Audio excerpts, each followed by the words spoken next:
Hello friends, எல்லோரும் எப்படி இருக்கீங்க? இன்றைக்கி என்ன வீடியோ அப்படின்னு சொல்லிட்டு பார்த்தீங்கன்னா, பாகற்காய் தான் வந்து அறுவடை பண்ண போகிறோம்.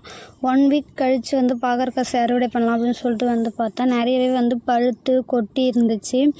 சரி, காயாக இருக்கிறத மட்டும் கொஞ்சம் பழுத்ததெல்லாம் வந்து விட்டுட்டு காயாக இருக்கிறத மட்டும் பறித்து வச்சு காய வச்சு நம்ம வந்து பக்கோடா போடலாம் அப்படின்னு சொல்லிட்டு போடலான்னு சொல்லிட்டு பறித்தேன். ஒரு 10 பாவக்காய் மாதிரி ஃபைனலாக வந்து கிடச்சிது. ஒரு 3 செடி மாதிரி இருந்துச்சு.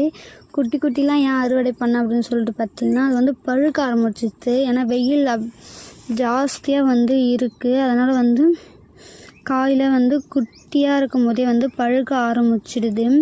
அதுக்கப்புறம் என்ன சொல்லிட்டு அப்படின்னு பார்த்தீங்கன்னா, மிளகாப்பழம் வந்து அறுவடை பண்ணலாம் அப்படின்னு சொல்லிட்டு போயிருந்தேன்.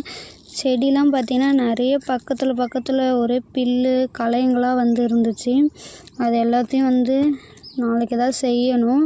அந்த வீடியோ வந்து நெக்ஸ்ட்டில் போடுறேன். 2வது இது வந்து என்ன அப்படின்னு சொல்லிட்டு பார்த்தீங்கன்னா, இதான் பீட்ரூட் கொய்யா அப்படின்னு வந்து சொல்லியிருப்பாங்க. அதுதான். யாருன்னா அந்த மரத்தில் காய் வச்சுருந்தீங்கன்னா கீழே கண்டிப்பாக கமெண்ட்டில் சொல்லுங்கள். நெக்ஸ்ட்டு வந்து மிளகா பழம் தான் வந்து அறுவடை பண்ண போகிறோம். ரொம்பவே பழுத்து இருந்தது. இதுவே வந்து 2 வீக்ஸ் கழித்து இன்றைக்கி தான் வந்து அறுவடை பண்ணியிருக்கோம். இது ஃபஸ்ட்டு அறுவடை பண்ணும்போது அந்த வீடியோவும் போட்டிருக்கேன். வேணுன்றவங்க அதை போய் பாருங்கள். Thank you for videos.